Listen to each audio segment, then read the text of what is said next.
తల్లి గుండమ్మా,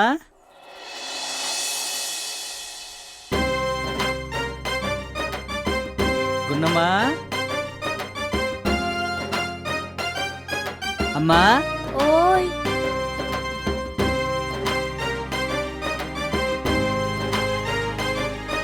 మజ్జిగ తాయమ్మా. ఒక కథ చెప్తే తెస్తా. తప్పకుండా చెప్తానమ్మా. సరే.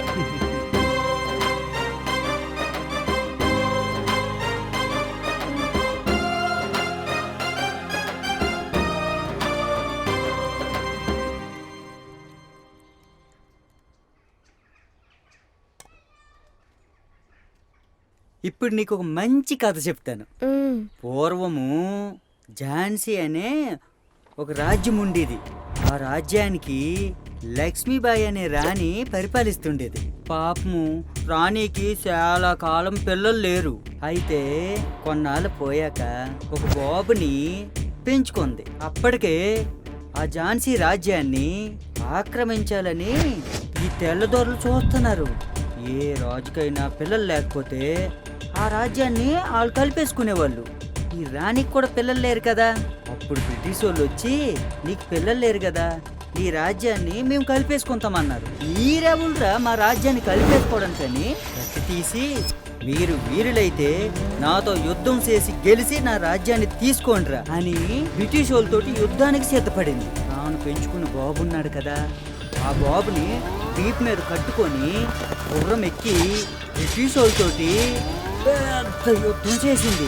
ఆ యుద్ధంలో ఎంతో మంది బ్రిటిష్ సైనికులు చచ్చిపోయినారు. అందులోన పాపం మన రాణి కూడా చనిపోయింది. కానీ తానొక్కదే చనిపోయినా 100 మంది బ్రిటిష్ సైనికులకి చంపేసి చచ్చిపోయింది. అర్థమైంది కదా.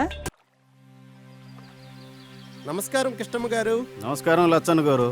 రాయండి రాయండి. బాగున్నావా గున్నమ్మా? మ్మ్. అచ్చం రాజకుమారిలా ఉంది.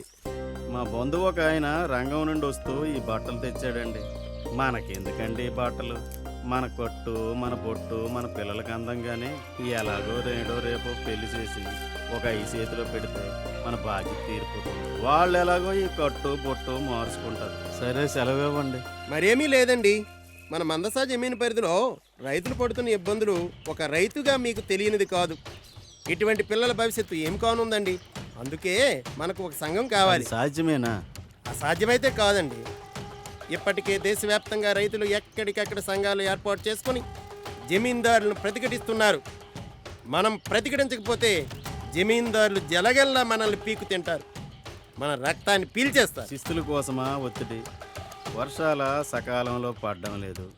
కూలి నాలి గ్రామాల నుండి విడిచిపెట్టి వెళ్ళిపోతున్నారు. ఉన్నూరిని కన్నతల్లిని విడిచిపెట్టి వెళ్ళిపోవడం ఎంత బాధాకరం. నిజమేనండి, ఇప్పటికే మన ప్రాంతం చాలా వరకు ఖాళీ అయిపోయింది.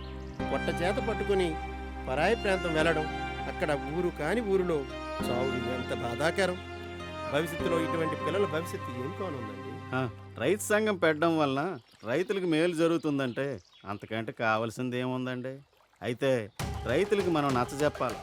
కష్టాలు పడుతున్న రైతులు సంఘం ఏర్పాటుకు ఒప్పుకోవచ్చు. నా శక్తి మేరకు నేను ప్రయత్నం చేస్తాను. ఒక పాలు మా ఊరొస్తే రైతులకు నచ్చవచ్చు. జై పరశురాం, జై పరశురాం, జై పరశురాం, జై పరశురాం.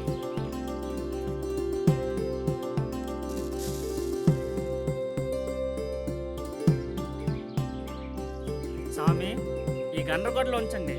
ఈ కోనకు ఎప్పుడైనా ఇది ఉపయోగపడుతుంది. చిన్నపిల్ల దానికి ఎందుకు పనికొస్తుంది స్వామి? స్వామి, మీరు ఆ విత్తనాన్నే చూస్తున్నారు. నాకు ఆ విత్తనంలో ఉన్న మహారాష్ట్రం కనబడుతుంది. ఉంచండి, ఉపయోగపడుతుంది. ఉంచండి. For more updates, like, comment, subscribe to our channel. Hey darlings, గంటని click చేయడం మర్చిపోకండి.